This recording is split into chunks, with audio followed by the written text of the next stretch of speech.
दोस्तों, वीडियो थोड़ा बड़ा है क्योंकि बहुत कुछ बोलना है, लेकिन हम इस जो चैनल है, इस चैनल के माध्यम से हम इसको शॉर्ट में हम आपको शायद पार्ट 1 एंड पार्ट 2 यानी वॉल्यूम 1 एंड वॉल्यूम 2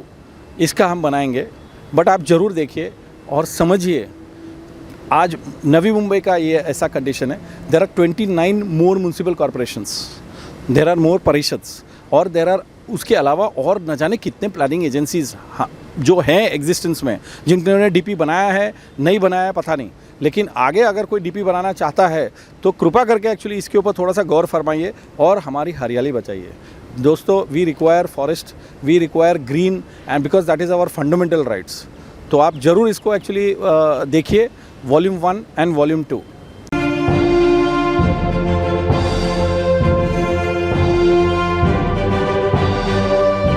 मैं अनरजीत चौहान, ग्राउंड ज़ीरो में आपका स्वागत है। देखिए कैसा होता है कि नवी मुंबई महानगर पालिका, जैसे आप लोग जानते होंगे कि यहाँ पर डेवलपमेंट प्लान, एक डीपी प्लान,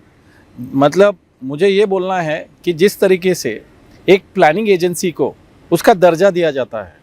और वो दर्जा लेने के लिए फिर वहाँ का जो प्लानिंग होता है, वो जो प्लानिंग अथॉरिटी है, वो प्लानिंग अथॉरिटी इसका डीपी तैयार करती है, इसका मास्टर प्लान तैयार करती है। सवाल ऐसा है कि जब मास्टर प्लान करते हैं तो मास्टर प्लान करने के लिए कोई भी अर्बन एरियाज़ में मास्टर प्लान जो महानगर पालिका का अब हमारा जो हुआ है, ये एक्चुअली एजेंसी, कोई भी लोकल एजेंसी जैसे गवर्नमेंट एजेंसी होती है, वो जब प्लानिंग अथॉरिटी बनती है तो उसको नगर विकास की तरफ से यानी अर्बन डेवलपमेंट की तरफ से उनको प्लानिंग अथॉरिटी को बनाया जाता है, उनका दर्जा दिया जाता है। तो जैसे अभी हमारा नवी मुंबई महानगर पालिका को लगभग 30 साल के बाद एक डीपी का प्लान के लिए इन्होंने आवेदन किया, जिसके ऊपर नागरिकों से निमंत्रण और आमंत्रण किया गया था कि आप लोग सजेशन और ऑब्जेक्शन इस पे डालिए। ये MRTP आप लोग जानते होंगे कि महाराष्ट्र रीजनल टाउन प्लानिंग 1966, इसके तहत सेक्शन 28 उसके सब सेक्शन 2 के हिसाब से इन लोग ऑब्जेक्शंस लिए हैं। लगभग 15 दिन का कार्यक्रम था इनका और इनका कार्यक्रम अब 29 तारीख को पूरा हो चुका है। यानी सजेशंस एंड ऑब्जेक्शंस एक्चुअली अब मंजूरी और नामंजूरी की तरफ कगार पर है। मेरा ऑब्जेक्शन सिर्फ इस पे था और मैं अपने चैनल के माध्यम से और अपने ग्राउंड ज़ीरो के माध्यम से मैं हर उन लोगों को जो ये चैनल देख रहे हैं और सब्सक्राइब कर रहे हैं, उनके लिए मुझे सिर्फ एक ही कमेंट करना है। मैंने सिर्फ बात किया था हमारा कंजर्वेशन बचाने के लिए, यानी हमारा कंजर्वेशन ऑफ फॉरेस्ट, जो MRTP के सेक्शन 14, मैं रिपीट करता हूँ, MRTP सेक्शन 14 और उसमें सब सेक्शन F यानी फ में इसको क्लियरली मेंशन किया गया है कंजर्वेशन ऑफ फॉरेस्ट। तो दोस्तों ऐसा है कि कोई भी प्लानिंग एजेंसी जब बनती है तो उसमें रेवेन्यू विलेजेस यानी महसूल गांव, रेवेन्यू विलेजेस एंड फॉरेस्ट, और वो फॉरेस्ट में आपका वो कुछ भी हो सकता है, मैंग्रोव्स भी हो सकता है जिसको हम डीम्ड रिजर्व फॉरेस्ट बोलते हैं, या प्रोटेक्टेड फॉरेस्ट हो गया, या रिजर्व फॉरेस्ट हो गया, या श्रब्स हो गया। ये फॉरेस्ट के पार्ट्स हैं। इसमें आपको क्लासिक एग्जांपल आपको देता हूं कि नवी मुंबई महानगर पालिका जब अस्तित्व में आई, इसको अस्तित्व में आने के लिए गवर्नमेंट ने कुछ नोटिफिकेशन जारी किया था। वो नोटिफिकेशन में लगभग 29, आई रिपीट 29 विलेजेस को समावेश किया गया था। तो दोस्तों 29 विलेजेस में अगर आप कोई भी विकिपीडिया या कोई भी एक्चुअली आप जरा पास्ट में कुछ हिस्ट्री जब खंगालेंगे तो आपको गांव के बारे में उसका ढांचा पता चलेगा कि एक गांव में, यानी हम रेवेन्यू विलेजेस की बात कर रहे हैं, रेवेन्यू विलेज, जब ये दोस्तों जब 1850 के आसपास जब इसका अस्तित्व आया विलेज का हमारे भारतवर्ष में, जब अंग्रेज थे, ईस्ट इंडिया कंपनी, उन लोगों ने विलेज को किस तरीके से डीपी में बनाया गया था कि जब विलेज को बनाया गया था तो लगभग मान लीजिए अगर वहाँ पर 50 लोग थे तो उनको एक 50 हेक्टर का प्लान के हिसाब से उनको गांव घर दिया गया और लगभग उनको 10 हेक्टर के आसपास उनको लगभग ग्रेजिंग लैंड दिया गया। ग्रेजिंग लैंड, मैं आपको उसका एग्जाम्पल देता हूँ, उसको बोलते हैं हम गायरण या गुरचरण, जहाँ पर गाय चरती है। तो दोस्तों पहले आपके रेवेन्यू विलेजेस में तो गाय तो थी, बैल थी, भैंस थी, तो वहाँ पर एक्चुअली ये जो ज़मीन है गुरचरण की यानी ग्रेजिंग लैंड, इसका दर्जा था एज डीम्ड रिजर्व्ड फॉरेस्ट। तो 29 विलेजेस में मैंने 14 फ में जब मेरा ऑब्जेक्शन लिया गया था तो मैंने उसी के ऊपर मैंने बात किया है कि 14 फ यानी हमारा जो कंजर्वेशन ऑफ फॉरेस्ट का जो मैटर था उसमें आप लोगों ने उसको किस तरीके से उसको रिजर्व किया गया है। क्योंकि आपको ये भी पता होगा कि हमारा जब प्लानिंग एजेंसी जब हम लोग पूरा इसके ऊपर काम करते हैं तो उसमें होता है उसका प्रोसीजर जो है वो गवर्नमेंट ऑफ इंडिया का नेशनल कमीशन ग्रीन कमीशन उसके बेस पे होता है। यानी आपको एम्यूनिटीज आपको ग्रीन की एम्यूनिटीज यानी आपका ग्रीन कवर जो है आपके अर्बन एरिया में इट शुड बी अबाउट 33%। 33% का आपका ग्रीन रिजर्वेशन होना चाहिए। और ये मैं नहीं बोल रहा हूँ, ये हमारे अधिनियम हमारे जो कायदा है वो बोलता है कि कैसे आपका नेशनल जो फॉरेस्ट कवर है वो 33% होना चाहिए। तो आपको ये भी पता होगा कि भारत में कोई भी प्लानिंग एजेंसी या कोई भी शहर में आप जाएंगे तो ये जो फॉरेस्ट का जो पॉलिसी है ये इम्प्लीमेंटेशन में नहीं है। इसीलिए मैं बार बार एक्चुअली आपको एयर क्वालिटी के बारे में बोल रहा हूँ कि अगर आपका एयर क्वालिटी पुअर है इसका मतलब आपके शहर में हो सकता है शायद ग्रीन का कटिंग या ग्रीन आपका डिस्ट्रॉय किया जा रहा है। यानी हमारा फॉरेस्ट जो है जो रिजर्व हमको बचाना चाहिए उसके ऊपर जो आरक्षण होना चाहिए वो आरक्षण निकले जा रही है। सुप्रीम कोर्ट ने कुछ पंक्तियां भी बोला था अपने कुछ केसेस में। नॉर्मली जब वो लोग केसेस रीड करते हैं तो उसमें बहुत सारे उल्लेख किया गया है जजेस के तरफ से। उन्होंने बकायदा इसके ऊपर बोला है कि आर्टिकल 21 में यानी हमारा जो फंडामेंटल राइट्स में आर्टिकल 21 कॉन्स्टिट्यूशन ऑफ इंडिया में जो प्रोविजन है कि स्वच्छ हवा ये हर एक नागरिक का मौलिक अधिकार है। तो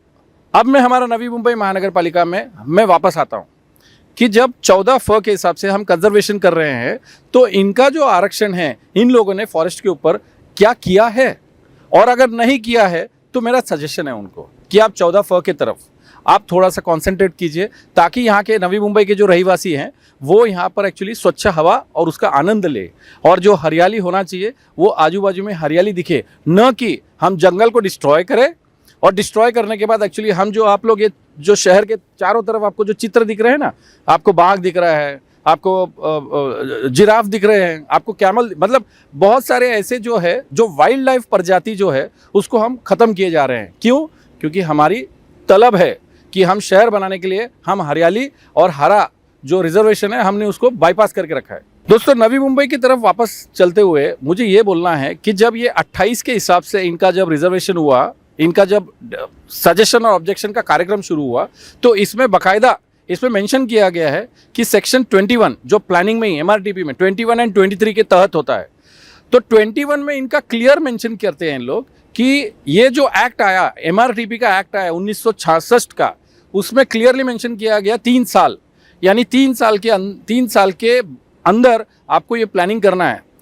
तो दोस्तों हमारा 1992 में नवी मुंबई महानगर पालिका का अस्तित्व आया, आज लगभग 30 साल के बाद हमारा डीपी बन रहा है। इसका कारण मैं डेमोक्रेसी के हिसाब से आपको समझाऊंगा नहीं, क्योंकि ये आपको खुद समझना है कि व्हाट इज़ डेमोक्रेसी। डेमोक्रेसी में अगर कोई डीपी बनाना है और उसके लिए अगर आप मुशक्कत आप कर रहे हैं उसके ऊपर तो आपको क्या प्रक्रिया इस्तेमाल करना है ये डेमोक्रेसी में क्लियरली डिफाइंड है। तो मुझे किसी को आरोप और प्रति आरोप करना नहीं है, बट धन्यवाद मैं बोलूँगा कि नवी मुंबई महानगर पालिका का प्लान डीपी एक सक्सेसफुल माहौल पर आ चुका है। मैं इसका विरोध नहीं करूँगा, बट मैं एक ही चीज़ में कमेंट करना चाहता हूँ वापस, और बार बार मैं बोलूँगा कि हमारा ग्रीन कवर जो है it has to be fulfilled. ये मैं नहीं बता रहा हूँ, ये एमआरटीपी का एक्ट में मेंशन है। जिस तरीके से आप एक्ट को इम्प्लीमेंट कर रहे हो और रेकमेंड कर रहे हो, जिसमें आप लोगों ने इतना बड़ा कार्यक्रम आपने लिया हुआ है, तो मेरा रिकमेंडेशन यही है कि आपको इसके ऊपर करना है। यहाँ तक कि बहुत सारे ऐसी जगह पर जहाँ पर एक्चुअली जैसे आपने देखा होगा कि जो ग्रेजिंग लैंड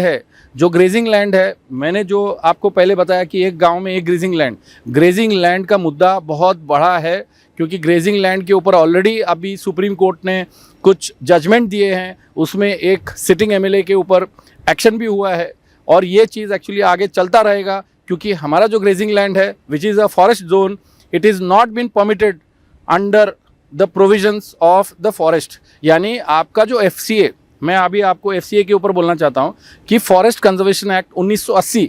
इसके बाद जो भी प्रोग्राम या जो भी आपका रिकमेंडेशन या जो भी लैंड यूज़ होता है फॉरेस्ट के ऊपर, आपको FCA के तरफ से, आपको सेंट्रल गवर्नमेंट के तरफ से आपको इसका परमिशन लेना पड़ता है, तब जाके एक्चुअली आपका इसका रिजर्वेशन जो है आप चेंज कर सकते हो।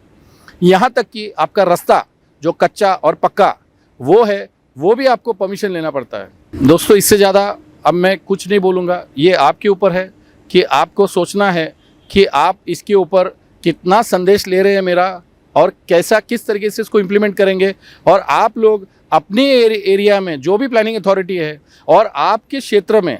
जैसे अभी हम महाराष्ट्र में, हमारा महाराष्ट्र रीजनल टाउन प्लानिंग है, आप अगर हमारे दूसरे राज्य से कहीं से हमको देख रहे हैं तो आपके दूसरे राज्य में जैसे रीजनल टाउन प्लानिंग होगा, वो रीजनल टाउन प्लानिंग के हिसाब से ये कलम उसमें ज़रूर और अवश्य होगा, क्योंकि अल्टीमेटली ये जो चीज़ आ रही है स्टेट में, ये सेंट्रल गवर्नमेंट का एक्ट के हिसाब से इसको लेके इसको विधानसभा में, आपके लोकल विधानसभा में इसको पारित करते हैं और उसके बाद ये एक्ट को इम्प्लीमेंट किया जाता है राज्य पे।